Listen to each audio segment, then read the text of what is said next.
네, 이제 우리 하나님 말씀 보시겠습니다. 우리 하나님 말씀 신약성 골로새서 3장 22절 말씀입니다. 우리 하나님 말씀 신약성 골로새서 3장 22절 말씀입니다. 찾으신 줄 알고 봉독 드리겠습니다. 신약성인 골로새서입니다. 골로새서 3장 22절 말씀입니다. 종들아 모든 일에 육신의 상전들에게 순종하되 사람을 기쁘게 하는 자와 같이 눈가림만 하지 말고 오직 주를 두려워하여 성실한 마음으로 하라. 무슨 일을 하든지 마음을 다하여 주께 하듯 하고 사람에게 하듯 하지 말라. 이는 기업의 상을 주께 받을 줄 아나니 너희는 주 그리스도를 섬기느니라. 불의를 행하는 자는 불의의 보응을 받으리니 주는 사람을 외모로 취하심이 없느니라. 상전들아 의와 공평을 종들에게 베풀지니 너희에게도 하늘의 상전이 계심을 알지어다. 우선 4장 1절까지 봉독드렸습니다. 우리는 오늘 골로새서 이제 마지막 부분에 해당하는 복음 진리에 의한 생활을 인도하시는 그리스도에 대해서 우리가 확인하도록 하겠습니다. 이미 우리가 골로새서 이 생활에 관한 진리를 우리가 살피면서 그 대원칙을 우리가 이미 정리를 하고 왔는데 오늘 골로새서가 증거하는 이러이러하게 살아가라 이렇게 명령문으로 되어 있지 않습니까? 이것은 공자맹자의 도덕적 명령문과는 하늘과 땅으로 다른 명령문입니다. 공자맹자 일체의 인본주의의 가르침은 우리가 그런 할 수 있는 능력을 전제로 하고 우리들을 자꾸 이렇게 하라는 촉구 도덕적 명령이라면 오늘 이 성경에 나타난 진리의 말씀은 그런 차원의 말씀과는 전혀 다릅니다. 그와 유사한 말씀이라면 우리는 오늘 이 소중한 시간에 이 계시의 말씀을 들을 이유가 없습니다. 성경에 나오는 모든 명령문들 사도 바울의 서신서에 나오는 로마서, 에베소서, 오늘 본문 골로새서에 나오는 모든 생활 명령문은 우리가 신학적으로 언약적 명령문이라 이렇게 우리가 이미 정리를 하고 왔습니다. 그 말은 이미 언약으로 이루신 복음의 능력이 우리 인생을 바꾸어 가면서 우리의 삶을, 행동을 만들어내신다 이렇게 되어 있습니다. 오늘 그것을 우리 지난 시간도 확인했지만 오늘 마지막으로 골로새서 생활 부분을 정리하면서 최종적으로 정리하도록 하겠습니다.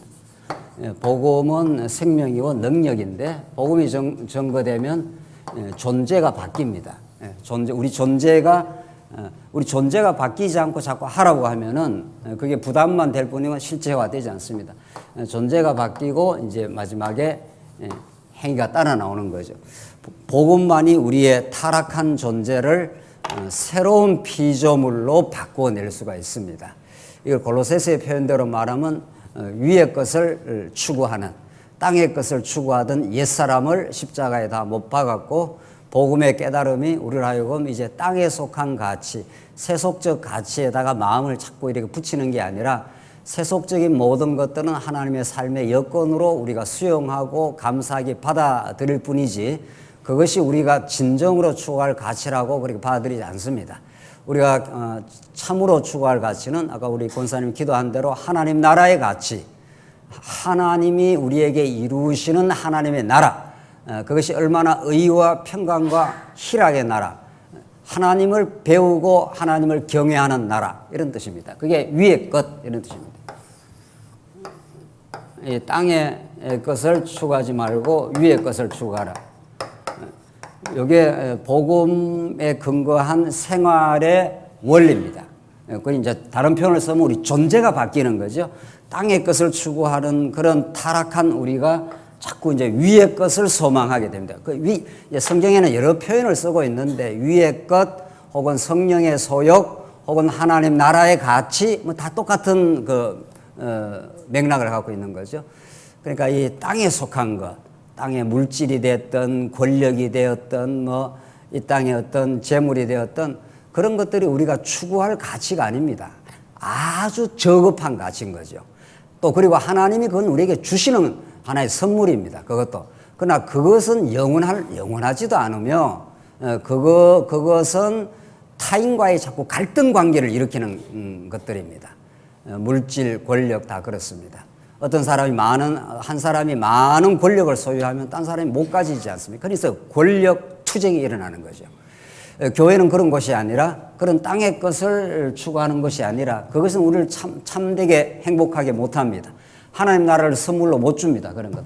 이제 위의 것, 예수 그리스도를, 이런 말이죠. 예수 그리스도가 우리 안에 이루어 주시는 하나님 나라를 추구하는 것, 이게 교회가 세워지는 겁니다. 교회는 무슨 건물로 세워지는 것도 아니고 우리 인간이 의기투합한다고 세워지는 게 아니라 예수 그리스도가 우리에게 진리의 말씀을, 복음을 공급해 주심으로 옛사람을 점점 처복종시키고 위의 것을 추구하는 속사람이 성숙하면 교회가 세워지는 겁니다. 교회 세워진다고 하는 그 정의를 정확하게 내려야 우리가 교회를 세워가는 의미가 분명해집니다. 자, 그렇게 사람이 자꾸 바뀝니다. 불평불만이 많고 어떤 어려움이 생기면 자꾸 남의 탓을 하고 남에게 원망을 하던 사람이 그렇게 안 됩니다. 복음을 깨달으면 자기 안에서 문제를 발견하고 내가 이런 사태를 통해서 어떤 걸 하나님께서 배워가고 내가 내 자신을 어떻게 성찰해가라고 이런 사태를 주셨는가 라고 해서 그 내면을 들여다보는 아주 신령한 지혜가 생깁니다. 이게 다른 사람을 자꾸 탓한다는 건 그만큼 미숙하다는 뜻인 거죠. 이 일이 어떤 일도 그렇습니다. 이 땅에 우리에게 이루어지는 어떤 일도 다른 어떤 지체가 잘못할 수도 있습니다. 그러나 그것을 통해서 언제나 그 일과 같이 연루되어 있는 내가 하나님 앞에 배울 것이 있고 깨달을 것이 있는 거죠. 그렇게 타인에 대한 원망, 타인에 대한 핑계, 타인에 대한 어떤 책임 전가, 이 굉장히 미숙한 거죠. 그러나 자꾸 복음 안에서 복음을 성숙해 간다는 건 자기 점검, 자기를 성찰하는 것, 더 기도의 제목을 찾는 것, 더 하나님을 의지하는 것, 이렇게 위의 것이 자꾸 추구가 됩니다. 그렇게 사람이 변해 간다는 겁니다. 복음은 우리 존재를, 복음만 우리를 변화시킵니다. 복음만 우리를 새롭게 만들어줍니다. 그래서 사도 바울이 이제 새로운 예수 그리스도 안에 있으면 옛 것은 지나가고 새 것이 되었노라 이렇게 말합니다. 그것이 바로 위의 것을 추구하는 존재가 되었노라 이런 뜻입니다. 자, 새 것을 자꾸 새 것을 경험하고 위의 것을 발견한다는 것은 구체적으로 어떤 것입니까? 감사하게 되는 것. 마음의 평안을 찾는 것, 다른 사람 원망하고 탓하다가 자기 안에서 어떤 미숙하고 어리석은 부분을 발견하는 지혜, 그래서 그리스도를 더 추구하는 신실함, 이런 것들이 내 안에서 자꾸 이렇게 생겨나겠죠. 그러면 그 다음 행동이 어떻게 되겠습니까? 그럼 말할 것도 없이 아주 힘차고 아름답고 선한 이런 아름다운 행동이 나오게 됩니다. 그래서 이 존재가 변하지 않고 행동을 자꾸 변하려고 하는 것처럼 어리석은 것도 없습니다. 또 사실 되지도 않습니다. 뭐 조금 되는 듯 하다가 또 제자리로 돌아갑니다. 그러나 복음의 위대함이, 복음의 그 감격이, 복음의 놀라운 은혜가 넘치면 우리는 자기 삶에 대해서 굉장히 점점 충만해지고 든든해지고 세상 요즘 아주 쉬운 말로 말하면 행복해집니다. 세상 많은 걸 안 가져도 충분하다고 생각합니다. 예수 그리스도 한 분이 충분한 내 인생의 근거가 되고 바탕이 된다고 믿어지는 겁니다. 내 이대로 죽어도 다함이 없다고 삶에 대해서 후회가 사라집니다. 과거에 대해서 자꾸 후회하지 않습니다. 그래서 내 삶을 오늘 굉장히 감사하게 받아들이기 때문에 미래가 굉장히 소망적입니다. 하나님 내게 미래를 주신다면, 내게 건강을 주신다면, 내게 이러이러한 여건을 주신다면 진리와 함께 살고 싶습니다. 이런 강렬한 성령의 소욕이 생겨납니다. 그래서 그런 간절함이 자꾸 생겨나고 그런 간절한 기도가 생겨나게 되어 있습니다. 위의 것을 추구하는 사람은 땅의 것을 처복종시키고 위의 것이 내 안에 이루어지기를 간절해집니다. 하나님 내 뜻대로 마우시고 아버지 뜻대로 하시옵소서, 이렇게 간절하게 추구하는 사람은 아버지 뜻대로 살게 됩니다. 그렇게 간절한 기도가 없으면 간절하게 사라지지 않습니다. 여러분과 저에게는, 사도 바울에게는 그런 복음의 깨달음을 주셔서 이제 그런 생활의 원리가 생활의 실제를 만들어냅니다. 우리는 오늘 지금 이 부분을 지금 상고하게 됩니다. 그래서 복음, 그리고 복음이 만들어내는 그 존재의 변화의 그 힘, 이게 생활의 원리입니다. 그래서 자꾸 전에보다 더 평안해지고 전에보다 훨씬 주어진 환경을 잘 수용을 합니다. 고난도 잘 이렇게 받아들이게 됩니다. 하나님 내게 주신 고난이 나를 나되게 하는 것으로 우리 받아들이겠습니다. 이렇게 해서 내게 고난과 어려운 환경을 자꾸 남 탓을 이제 점점 안 하게 됩니다. 얼마나 복되고 아름다운 존재의 변화가 생겨나는지 모릅니다. 그것이 오늘 생활의 실제를 드디어 만들어냅니다. 자, 오늘 본문은 사회생활인데 하나님이 예수 그리스도를 통해서 우리를 신령한 지체로, 이것이 교회입니다.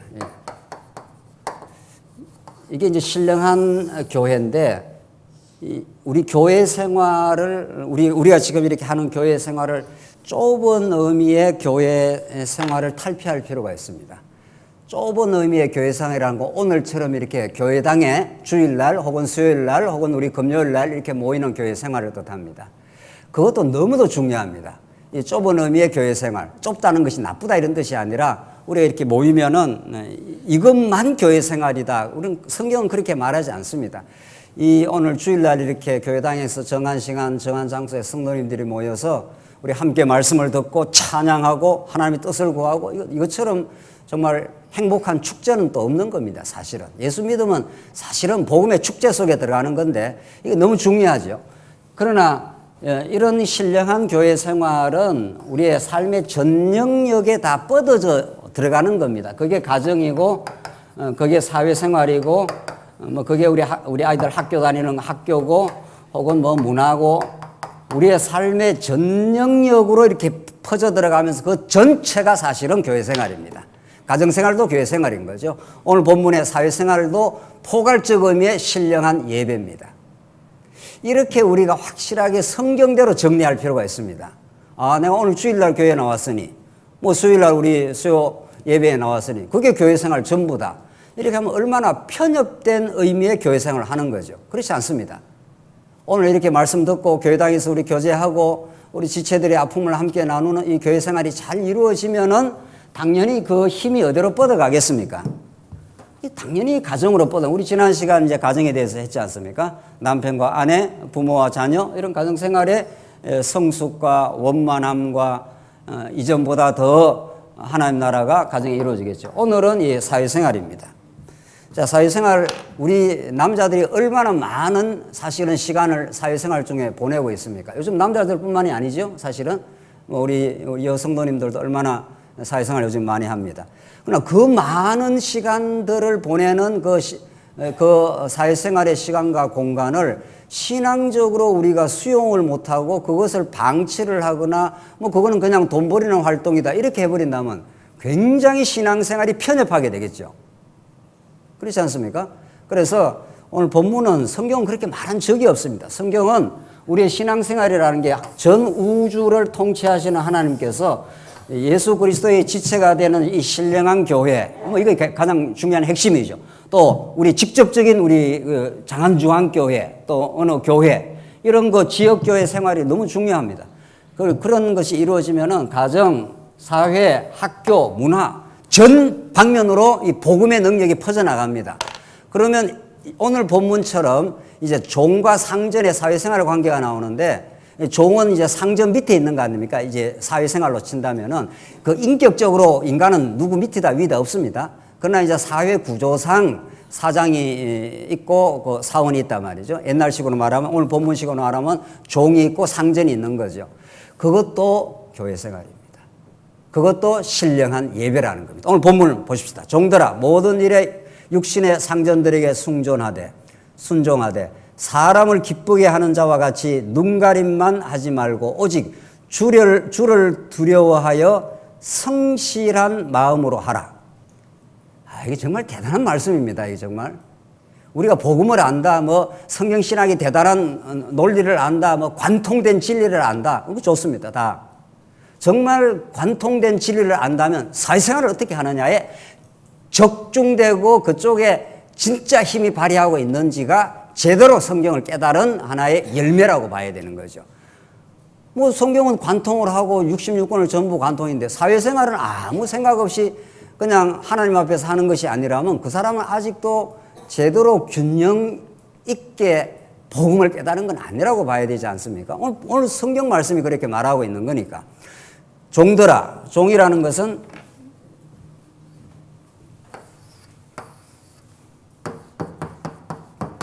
그리스도를 머리로 하고 여기 종이 있고 여기 상전이 있습니다. 그러니까 사회생활 속에서 종은 특히 그 당시 2000년 전 초대교회 종은 상전이 아예 노예입니다. 아예. 요즘이야 저기 사원이 사장의 노예는 아닙니다만은 사장이 의사결정권을 갖고 있잖아요. 해고도 시킬 수 있고 들어오게 뭐라 그럽니까? 들어오는 걸 뭐라 그래요? 예, 입사시킬 수도 있고, 해고시킬 수도 있고, 사장의 권한이 의사결정권이 있단 말이죠. 근데 옛날은 그 정도, 요즘처럼 의사결정권 정도가 아니라 죽이고 살리고 하는 권한도 있는 거죠. 그만큼. 노예니까, 예. 그러니까 종이 참 고달픈 사회생활을 하는 때입니다. 이때가. 요즘 사회생활도 다 쉽지 않는 거지만은 이 당시는 말할 수도 없는 거죠. 그런데 모든 일에 육신의 상전들에게 순종하되. 모든 일에 순종하되 이렇게 되어 있습니다. 참 성경이 우리에게 가르치는 이 언약적 명령문은 인간이 받아내기가 어렵습니다. 어려운 게 아니고 불가능합니다. 사실은 이런 말씀들은. 그러니까 이게 언약적 명령문이라는 겁니다. 이게 육신의 인간이 할 수 없는 일입니다. 성경의 모든 명령문이 그렇습니다. 하나님 명령을 하시고 우리 안에 성령을 보내주셔서 행하도록 하십니다. 세상에 이 종이 상전 밑에서 이렇게 일을 하는데 상전이 행하는 모든 처사에 대해서 죽게 하듯 순종하라 이렇게 말합니다. 이게 인간이 가능한 겁니까? 요즘에 노조 활동 많이 하지 않습니까? 요즘 노동자들이 아주 힘이 셉니다. 요즘에 우리 한국 사회는. 조금만 월급을 적게 주거나 조금만 부당한 대우가 있으면은 그대로 스트라이크를 일으키지 않습니까? 아예. 그래서 우리 국민들도 많이 불편한 게 많죠, 지금. 인간은 정말 자기 권리 주장에 너무도 사실은 몸이 배어져 있는 겁니다. 그런데 오늘 본문 말씀은 모든 일에 육신의 상전들에게 순종하라. 이 근거가 어디서 가능한 거냐 말이죠. 상전이 얼마나 노예를 부리듯이 막 부리고 있는데 그걸 순종하라는 겁니다. 왜? 그것이 주님이 상전을 통해서 나를 나되게 하시려는 이것도 하나님께서 나를 훈련시키는 내가 인생의 주인이라는 걸 깨닫게 하기 위한 사회 구조 속에다 집어넣고 우리를 훈련시키기 때문입니다. 청년하고 어저께 무슨 말을 하다가 우리가 내 뜻대로 이렇게 저렇게 삶을 살아가는 것 같아도 하나님 어떤 구조에 딱 집어넣으면은 그냥 그 안에서 순종하지 않을 수가 없습니다. 순종을 내가 하려고 해서 하는 것도 아닙니다. 따지고 보면은 어떤 내가 의거할 수 없는 구조를 하나님께서 만들어 놓고 그 속에서 순종이라는 것이 무엇인지를 깨닫게 하고 하나님께서 밀어 넣어 버리는 거죠. 그래서 참 애매하고 힘들고 어려울 때가 많습니다. 이게 사회생활입니다.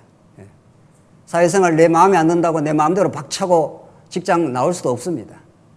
혼자 그냥 처녀 총각대는 하기 싫으면 사표 쓰고 내던지고 나오지만 이제 주렁주렁 자식색이 달리고 그러면 그렇게 해도 못하는 겁니다. 하나님 때때마다 우리의 삶을 그렇게 고단하게 만들어 놓습니다. 왜? 우리의 땅의 것을 추구하는 옛사람을 처복종시키려고. 내 뜻대로 마음대로 내 인생을 내가 들어가고 싶으면 들어가고 나오고 싶으면 나오고 이렇게 안 되는 거구나. 그래서 내가 청년한테 그냥 그렇게 사는 겁니다. 우리 이제 하나님 주신 구조 속에 집어넣어 놓으면은 악소리도 못하고 그냥 때로는 불평스럽고 힘들어도 그것이 하늘의 뜻이고 하나님이 그런 상전을 붙여놓은 겁니다. 하나님이 이런 상전을 붙여놓아서 이 종을 종되게 지금 만들어가고 있는 중입니다. 그래서 불평하고 원망할 일이 세상에 많지만 우리가 예수를 그리스도로 모시고 우리가 그 진리 안에 산다는 것은 엄청 힘들기도 하고 불평스럽기도 하지만 모든 일에 상전에 순종하라 이렇게 되어 있습니다. 이것도 애매하고 부당해도 이걸 통해서 내가 나 되게 하시는 거구나 이렇게 됩니다. 그래서 우리의 신앙의 시금석은 우리 신앙이 정상적으로 하나님께서 성숙해 가느냐 안 해나 그 시금석 그 잣대, 그 바로미터는 뭔가 하면 부당한 일을 겪었을 때입니다. 그러니까 다, 환경이 다 원만하고 잘 돌아갈 때는 신앙 캐스트가 안 되는 겁니다. 신앙 여건도 좋고, 가정도 평안하고, 그럼 교회 생활 봉사 못할 일이 뭐 있습니까? 말씀도 잘 들리고. 하나님 그렇게만 안 합니다. 하나님 우리들에게 애매하고 까다로운 상전도 붙여가지고 아주 애매하고 힘든 일을 겪게 만들어버립니다. 그때라야 우리의 신앙이 빛나기 시작할 때입니다. 사랑하는 성도님들, 오늘 이 본문의 말씀은 계시의 말씀입니다. 하나님 여러분과 저에게 부당하고 애매하고 억울한 소리 많이 듣게 할 겁니다. 또 그렇게 듣고 살기도 했습니다. 그때가 가장 신앙이 찬란하게 필요할 때고 하나님께서 우리를 키워가시는 순간들입니다. 그래서 사회생활이 필요한 겁니다. 교회 생활은 어떻게 보면 온실과 같은 거죠. 교회는 서로 사랑하고 서로 지체고 교회 생활도 어려울 때가 많지만은 그래도 사회에 비해서는 훨씬 그래도 부드럽습니다. 때로는. 그러나 그런 교회 생활을 통해서만 자, 오늘 우리 팔려전대 찬양했지 않습니까? 찬양 연습하는 거 보니까 천국 노래 비슷하구나 이런 거죠. 우리 주를 찬양하자고 했지 않습니까? 이럴 때 갈등과 미움이 있겠어요? 그러나 삶의 현실이 그렇게만 주어지는 게 아닙니다. 까다로운 주인을 딱 만날 수, 하나님께, 그러니까 만나는 게 아니라 하나님이 그렇게 집어넣어 버립니다. 왜? 우리의 뜻대로 인생이 안 되는 거구나. 여기서 애매한 일을 겪구나. 이런 걸 겪어요. 요셉이 가장 신앙이 단련된 것이 언제입니까? 요셉이 평안하게 아버지 밑에서 사랑받고 자랄 때는 신앙이 단련되지 않습니다. 그때는 그냥 보호받고 사랑받는 것 뿐이죠. 하나님께서 그냥 밀어 넣어버립니다. 어디로? 구덩이로 집어넣기도 하고 감옥으로 집어넣기도 합니다. 그때 만약에 요셉에게 하늘의 믿음이 안 찾아왔으면 억울해서 못 살 겁니다. 이것들 만나면 이렇게 되는 거죠. 누가 이것들입니까? 형들 말입니다. 형들. 그때는 형들도 아닌 거죠. 이것들 만나면 이렇게 되는 거죠. 그렇게 복수의 칼을 갈게 될 겁니다. 그래서 인간은 상처받으면 복수의 칼을 가는 겁니다. 이제 복수의 칼을 비수를 가슴에 품고 있는 한 그 사람이 평안이 또 없는 겁니다. 이 악순환의 고리를 누가 끊겠냐고요. 여러분 그 끈을 낼 수 있습니까? 오늘 종들아 모든 일에 육신의 상전들에게 순종하되 사람을 기쁘게 하는 자와 같이 눈가림만 하지 말고. 눈가림하지 말라는 거예요. 오직 주를 두려워하여 성실한 마음으로 하라. 이거야말로 진짜 예수 그리스도께서 베풀어 주시는 은혜에 사로잡힐 때만 가능한 거죠. 자, 그러니까 뭐만이 가능하다는 겁니까? 복음이 우리 존재를 행복하고 평안하게 만들고 단단한 신앙인격으로 만들어 놓으면은 집어넣으면 그렇게 된다는 거죠. 그래서 그런 일이 되어졌을 때 내가 했다 그러지 못한다는 거예요. 하나님 나는 조금만 억울한 일 당해도 밤잠을 못 자는 사람입니다. 이게 우리 정직한 신앙 고백입니다. 제가 한동안 굉장히 어려운 일을 많이 겪었었는데 한 20년 됐네요. 제가 이렇게 생긴 건 좀 온화하게 생겼지 않습니까? 그렇죠. 제가 억울한 일을 당하고 나서 밤잠을 못 잤습니다. 자다가 벌떡벌떡 일어났습니다. 이것들 말이죠. 이걸 다 폭파시켜버리고 자폭을 하고 말아야지 내가 이 억울한 일을 겪고 견디내겠냐. 그래서 집사람이 많이 놀랐습니다. 평소에는 안 그렇던 사람이 억울한 일 당하니까 사람이 막 변한다고. 밤잠을 못 잤습니다. 그것이 깔아앉는데 많은 시간이 걸렸습니다. 그렇게 적지 않는 시간이 걸리면서 그 후에 그걸 믿음으로 점점 내가 소화하려고 소화한 것도 아니라 너무 괴로우니까 하나님께 자꾸 의지하게 되고 또 말씀 깨닫게 되고 그러면서 그 상처와 그 고통을 하나님이 치유해 주시고 또 세월이 지나가서 그 애매한 일들이 많이 이렇게 밝혀지기도 했습니다. 많이 밝혀지기도 하고, 그런데 중요한 건 밝혀지고 안 밝혀지기가 중요한 게 아니라 하나님이 그렇게 하신다는 겁니다. 하나님이 상처를 내십니다. 그리고 하나님이 상처를 치유하십니다. 그게 예레미야서의 중요한 주제 중에 하나입니다. 내가 상처를 내리니 누가 이걸 치유하겠느냐? 이게 예레미야서에, 우리 나중에 예레미야서 공부를 이제 하시겠는데 아주 애매하고 어려운 고통이 우리 삶에 찾아올 때가 있습니다. 자, 오늘 본문은 그런 배경 속에서 주어지는 말씀입니다. 23절, 무슨 일을 하든지 마음을 다하여 죽게 하듯 하고 사람에게 하듯 하지 말라. 참, 정말 너무도 고상한 말이지만 이걸 우리 사람이 해낼 수 있지 않고 성령 하나님께서 찾아오셔서 내 마음을 평안케 하고 든든하게 하시면 이제 마음을 다하여 죽게 하듯 하고 사람에게 하듯 하고, 상전 앞에서 하는 게 아니다 이런 거죠.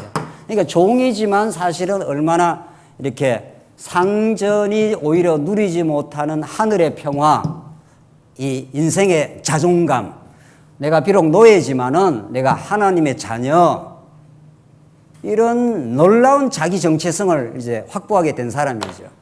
그래서 인생은 자기 정체성을 어떻게 바라보느냐에 따라서 인생의 행동이 달라진다는 겁니다. 그래서 자기가 하나님 앞에 든든한 인생이라고 믿어지면 그렇게 상처를 받아도 오래 안 갑니다. 뭐 그럴 수도 있지. 내 정체성이 약한 사람일수록 상처를 받으면 오래 갑니다. 왜? 내 존재가 약하니까 그렇습니다. 그래서 정말 오늘 본문의 말씀은 정말 까다로운 상전을 만날 때 하나님 우리를 우리 되게 만들어 가시는 하나님의 복된 섭리라고 믿어질 때 이게 가능합니다. 24절, 이는 기업의 상을 주께 받을 줄 아나니 너희는 주 그리스도를 섬기느라. 너희가 상전을 섬기고 있지만, 육신의 상전으로 상전을 섬기지만 실제는 그 상전을 주신 분이 하나님이시고 그리스도다. 그러니까 너희들이 흔들리지 마 이런 거죠. 너희들의 정체성이 그 상전에 의해서 정해지는 게 아니야. 회사에 가면은 과장 밑에는 뭡니까? 계장. 제일 밑에는 뭐예요? 핫바리 뭐 이런 거. 회사 가면은 제일 밑에 핫바리인지 뭔지 몰라도 하나님 앞에서는 안 그렇다는 겁니다. 진짜 상전이 따로 계신다는 거예요. 진짜 우리 하나님이 아버지가 되셔서 그런 것들은 세상에서 잠시 주어지는 이름일 뿐이지 그게 영원하지 않다는 겁니다. 우리 잠시 살다 가는 겁니다. 그래서 그런 그 신앙의 든든함, 복음의 영원한 가치, 하나님 안에서 주어지는 참된 자기 정체성, 복음 안의 정체성, 이런 것들이 우리의 존재를 든든하게 뿌리를 만들어주고 있습니다. 오늘 여러분과 이 말씀을 자꾸 듣는 것은, 복음을 듣는 건 이런 우리 존재의 든든한 기초를 자꾸 하나님이 세워주시는 겁니다. 그러면 웬만한 바람이 불어도 빨리빨리 복원력이 생기고 극복이 되겠죠. 4절 봅시다. 자, 상전에 대해서 하는 말입니다. 요즘 말하면 사장들아 뭐 이런 거지, 그겠죠. 상전들아, 의와 공평을 종들에게 베풀지니 너희에게도 하늘의 상전이 계심을 알지어다. 자, 상전이라는 건 이제 요즘으로 말하면 뭐 사장 이런 건데, 사람이라는 어떤 지위에 올라가면, 높은 지위에 올라가면 자꾸 변합니다. 정말 인간 연약합니다. 어떤 사람이 그냥 낮은 지위에 있을 때는 겸손하고 이렇게 하다가도 자꾸 자리에 올라가고 자기가 다른 사람을 의거할 수 있는 자리라는 어떤 센서가 생기면, 감각이 생기면 사람이 변합니다. 이건 아무도 장담 못하는 겁니다. 김규영 목사를 비롯해서 누구도 장담 못합니다. 그게 죄성입니다. 사람처럼 간사한 것도 없습니다. 뭐 웬만한 자리에 있고 낮은 자리에 있을 때는 겸손하던 사람이 자기가 이렇게 핸들할 수 있다고, 그게 하나님이 주신 자리인데 자기가 뭔가 이렇게 의거할 수 있다고 생각하면 그때부터 교만해집니다. 아랫사람을 아랫사람으로 막 다루기 시작하고 그렇게 되는 겁니다. 그래서 그때 신앙이 필요한 겁니다. 상전 위에 참 상전이 있다는 사실을 알아야 그 사장이든 상전이든 겸손하게 됩니다. 아, 하나님이 내게 붙여준 종들이구나, 내게 붙여준 사원이구나, 이렇게 볼 수 있다는 겁니다. 사람이 조금만 힘을 가지면은 권력의 도취가 되고, 그래서 이 대통령들이 처음에 그렇게 인기가 많다가 조금 지나가면은 다른 사람 이야기를 못 들어낸다는 겁니다. 왜? 권력의 맛을 봤기 때문에 내가 내 마음대로 할 수 있어? 이렇게 되는 거죠. 이건 누구나 그런 겁니다. 뭐 특정한 어떤 사람만 그런 게 아닙니다. 그래서 우리 교회에서 뭐 이렇게 직분을 얻는다든가 뭐 권사가 된다, 장로가 된다, 목사가 된다, 이게 굉장히 위험합니다, 사실은. 그게 그 직분이 권력도 아니고 명예도 아닌데도 많은 사람들이 그렇게 착각들을 하고 스스로도 착각을 하니까. 그래서 상전 위에 참 상전이 있습니다. 예. 상전 위에 진짜 상전이 있습니다. 그 상전이 있음을 알면은 그 자리가 다른 사람을 지배하고 군림하는 자리가 아니라 의와 평강을 종들에게 베풀어라. 그러니까 제대로 된 사장은 회사원들이 회사 생활을 잘 할 수 있도록 리드를 하겠죠. 올바른 뭐 월급을 준다든가, 적당한 휴식을 뭐 하게 한다든가, 또 잘 교육을 시킨다든가, 뭐 이렇게 하겠죠. 제가 잘 아는 어떤 회사, 아는 그 우리 신앙인의 그 회사 제가 이야기를 들어봤습니다. 그 회사가 뭐 다 잘한 건 아니겠지만, 그 사원들에게 굉장히 교육적 배려를 많이 해준다고 합니다. 사원들이 학습 조직을 만들어가고 자꾸 이렇게 잘 배워갈 수 있도록 여러 기능도 배우고 사업 일도 배우고 때로는 뭐 인문학도 가르치고 이렇게 해서 그 회사가 이렇게 오면은 서로 잘 배울 수 있는 그런 것을 잘 해준다고 합니다. 그러니까 그 생산성도 엄청 좋아졌다는 거예요. 그만큼 이제 사장이 진정한 의미에서 사원들에게 복지를, 사원들에게 교육을 잘 시키는 거죠. 오늘 본문의 말씀처럼 의와 공평을 적절하게 그 월급을 준다든가 이렇게 해서, 그래서 그 모든 조직은 그 리더에게 결정적으로 달려 있습니다. 교회도 마찬가지고 회사도 마찬가지고 어떤 조직에도 그 조직의 책임자가 어떤 비전과 어떤 겸허한 태도를 가지고 있느냐, 어떤 배우는 자세를 가지고 있느냐, 이게 모든 조직의 향방을 결정을 합니다. 거의 90% 이상 결정한다고 보면 다음이 없습니다. 오늘 본문은 그걸 증거하는 겁니다. 상전들아, 의와 공평을 종들에게 베풀어라. 왜냐하면 진짜 상전이 위에 계시기 때문에 그렇게 하는 것이 또 궁극적으로 그 회사를 살리는 길이겠죠. 왜냐하면 사원들과 적당한 그 배려를 해주기 때문에 사원이, 제가 그분에 거론한 그 회사에서 그 사장이 하는 말이, 자기는 그 사원들이 그 회사 그 일을 자기 일처럼 하도록 가능하게 만들어준다는 겁니다. 그 조직은 엄청 잘 돌아가겠죠. 내가 돈 받았으니까 일한다 이런 정도가 아니라 이 회사가 내 일이다 이렇게 자꾸 그 여러 가지 그 배려를 해준다는 겁니다. 그러니까 우리 예수 믿는 사람 가운데서 좋은 경영자도 나올 수 있고 좋은 조직의 리더도 나올 수 있는 겁니다.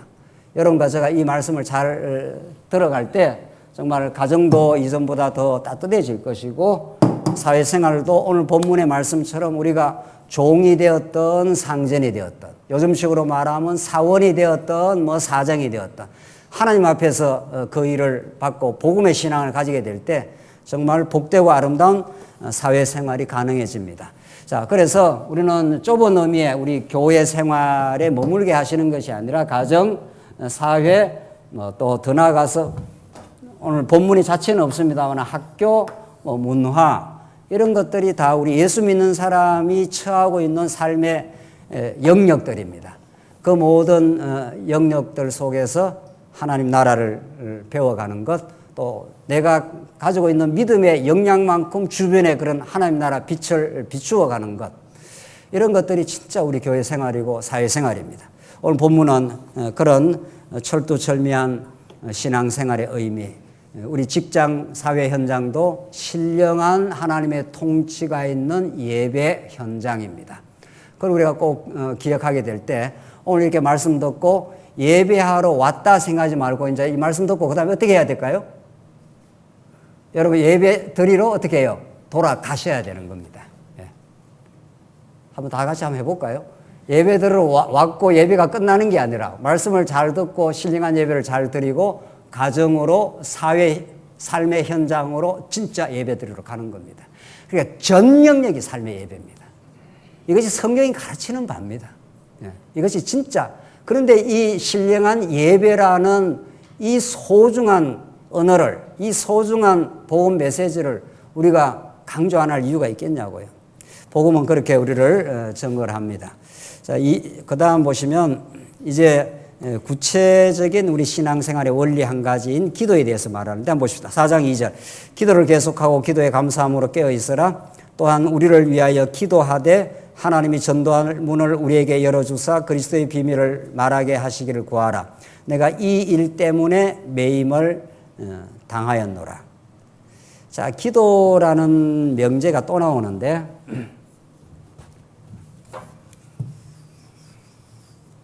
우리 복음을 듣고 있습니다. 언약의 복음인데 언약 성취사 그러지 않습니까? 언약의 복음을 듣고 있는데 언약이 이루어져서 성취될 때까지 저 언약이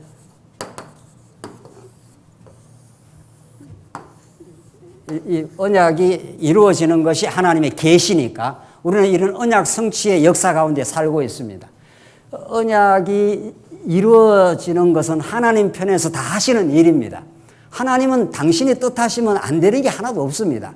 그런데 언약을 이루는 과정에 우리를 이렇게 불순종 가운데 때로는 시련의 삶 가운데 광야 가운데 집어넣고 이렇게 이제 움직여 가지 않습니까? 이 가운데서 하게 되는 일이 뭡니까? 기도입니다. 오늘 본문. 기도는 그러니까 우리가 여러 차례 지금 강조하고 우리 최근에 우리 청년부들도 금요 기도 모임도 하고 우리 일여전도에도 또 예배 시간 전에 모여서 이렇게 돌아가면서 기도도 하시고 이렇게 한다고 합니다. 뭐 우리 모든 생활이 다 기도입니다. 우리가 회의할 때마다 각종 회의를 할 때마다 말씀을 잠깐이라도 전하고 우리가 기도하고 회의를 시작하지 않습니까? 왜? 그 회의가 내 개인의 의견을 주장하는 게 아니라 기도한 대로 언약의 말씀이 하나님의 뜻이 이 회의를 통해서 이루어지길 바랍니다. 이런 뜻이죠. 그래서 기도라는 것은 언약이 이루어져 가는 과정에서 해도 되고 안 해도 되고 또 혹은 뭐 해야 된다 안 해야 된다 이런 명제가 아닙니다. 언약과 기도는 불가분의 관계를 가지고 언약 성취라고 하는 하나님의 계시 섭리는 기도 없이 되는 법도 없고 기도 없이 언약 성취가 성립되지 않습니다. 하나님이 언약하시면 우리가 우리 힘으로 안 되도록 집어넣어 버립니다. 하나님이 자손을 생육하고 번성해서 하늘의 별과 땅의 모래알처럼 주겠다는 자손 언약을 아브라함에게 딱 했습니다. 그런데 하나님께서 아브라함을 99세까지 몰아갑니다. 그러니까 아브라함은 자기 능력으로 안 되는 겁니다. 이게 이제 기도의 자리입니다.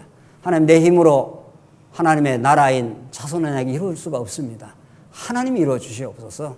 하나님 여러분과 우리 교회의 시련을 딱 주셨기 때문에 지금은 많이 회복됩니다만 우리 힘으로 이 시련을 극복할 수가 없습니다. 하나님 우리가 배운 말씀이 잘 생각나고 이 시련을 잘 통과하고 시련에서 우리 자신을 잘 점검하고 잘 돌아보아 성숙하게 하시옵소서. 이게 기도입니다. 이 기도 생활 없는 언약 성취가 없는 겁니다. 그러니까 기도는 뭐 해도 된다 안 해도 된다 언제 한다 어떻게 한다 이런 것도 물론 논의할 수 있겠지만은 언약은 바로 언약을 붙들고 기도하게 되어 있습니다. 예수님이 이 땅에 언약 성취로 오셨는데 하나님 나라 오셨는데 바로 무슨 기도를 가르쳐 주십니까? 너희는 가서 이렇게 어떻게 해요? 기도하라 이렇게 가르쳐 주지 않습니까? 하늘에 계신 우리 아버지 이름이 거룩히 여기심을 받으시오며 나라가 임하옵시오며 우리 힘으로 하나님 나라를 건설할 수 없으니까 나라가 임할 수 있도록 하나님께서 말씀의 공급을 주시고 우리에게 깨달음을 주시옵소서 이런 말 아닙니까? 뜻이 하늘에서 이루는 것 같이 땅에서도 이루어지길 바랍니다.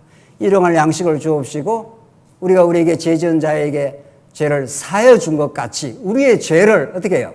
사하여 주옵시고 우리는 날마다 죄를 물 먹듯 마시며 살아가니까 이 죄를 날마다 하나님이 이미 용서를 하셨고 또 하나님과의 관계 속에서 늘 용서하신다는 걸 깨닫게 하시고 그 다음 뭐죠? 잊어버렸네요. 우리가 우리에게 죄 지은 자를 사하여 준 같이 우리의 죄를 사하여 주옵시고, 그 다음에 우리 시험에 들게 하지 마옵시고.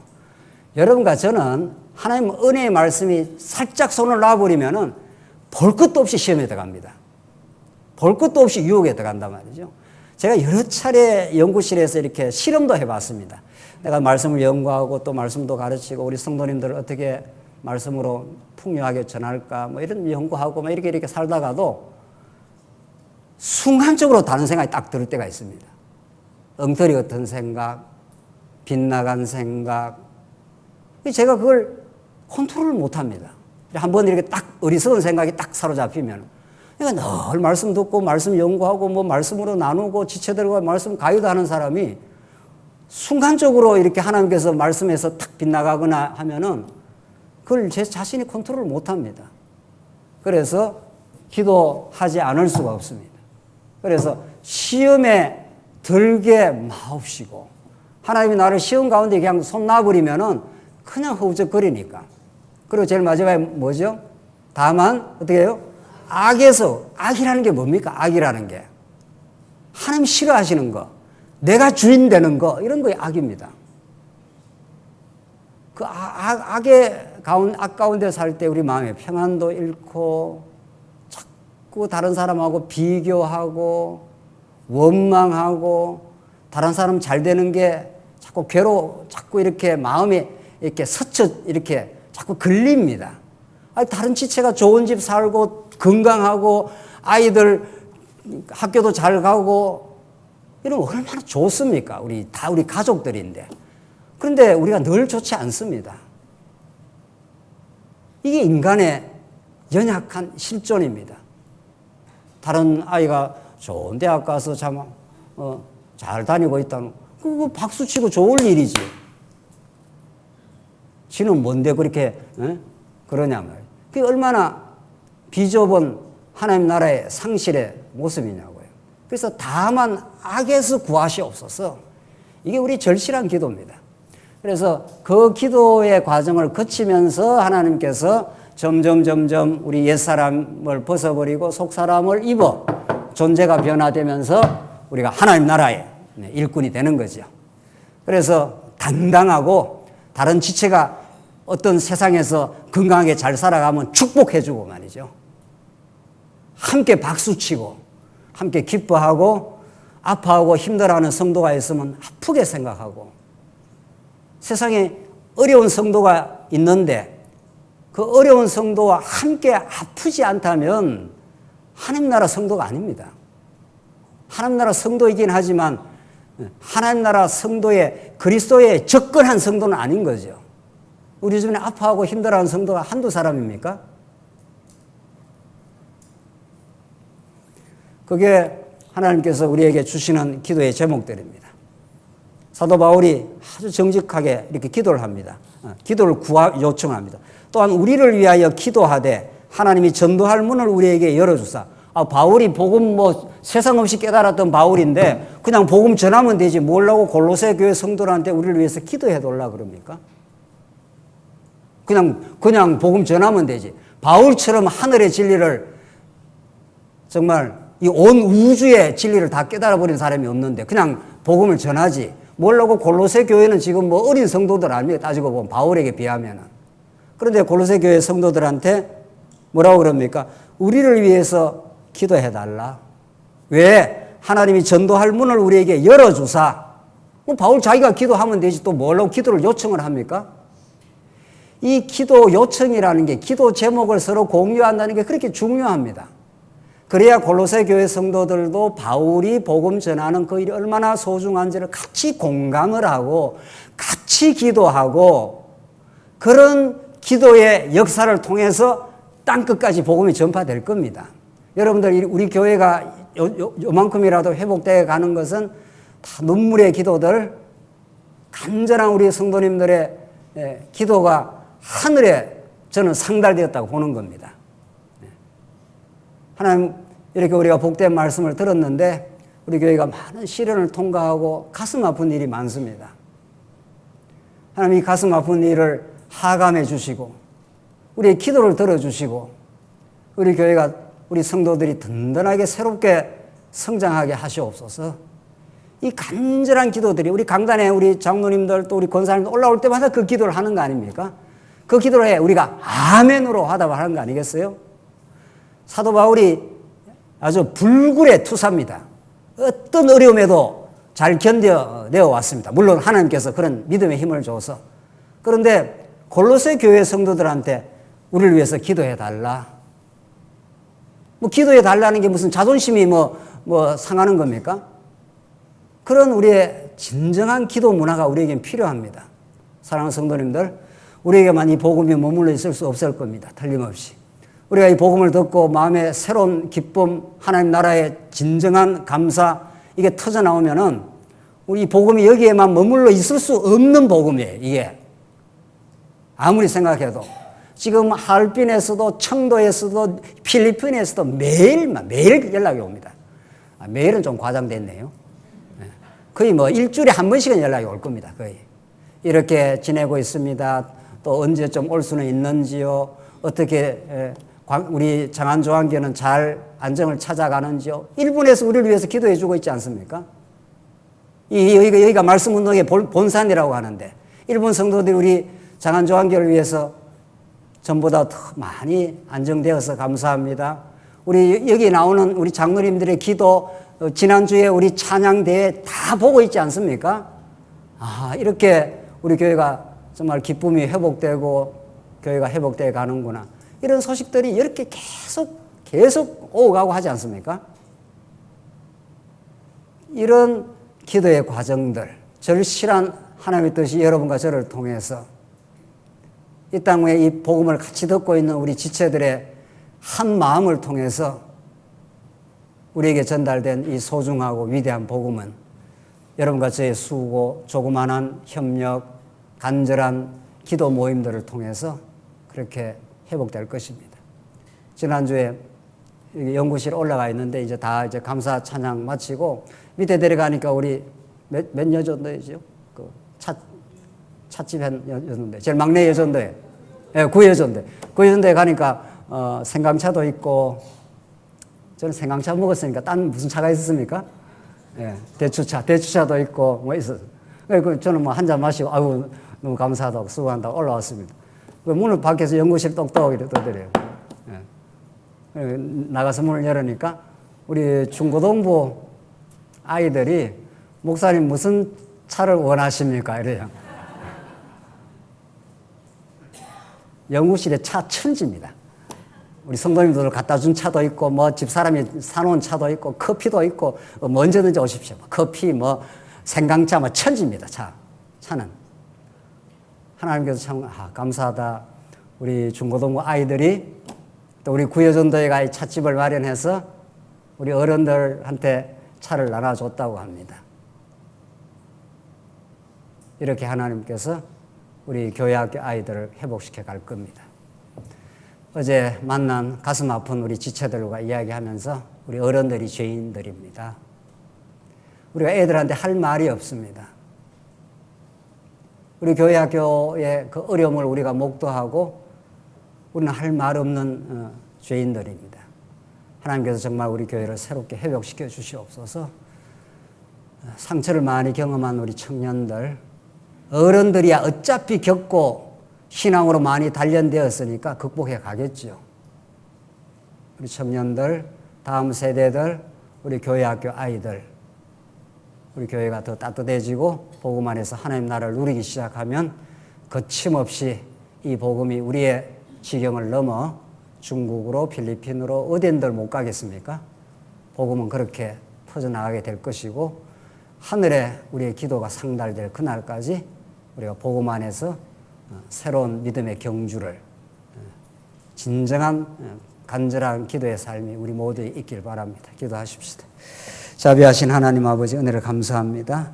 우리에게 이 소중하고 놀라운 생명의 말씀을 영원한 하나님 나라가 있음을 예수님께서 십자가의 그 사랑을 확정했음을 우리는 더없이 바랄 것 없는 축복을 예수 안에서 받았고 우리 하나님 살아계심과 그 위대한 여호와 하나님의 속성을 우리가 잘 배워가고 있습니다. 하나님 우리 교회가 더 간절하게 회복될 일들이 많사오니 우리에게 그 기도의 주제를 주시고 정말 하나님 나라가 우리 교회 안에 더 풍성히 가할 수 있게 하시옵소서. 가슴 아프고 힘든 어려운 성도들이 이 복음 안에서 우리 지체들의 위로 속에서 하나님 나라의 회복이 있게 하시옵소서. 예수 그리스도의 이름으로 기도하옵나이다. 아멘.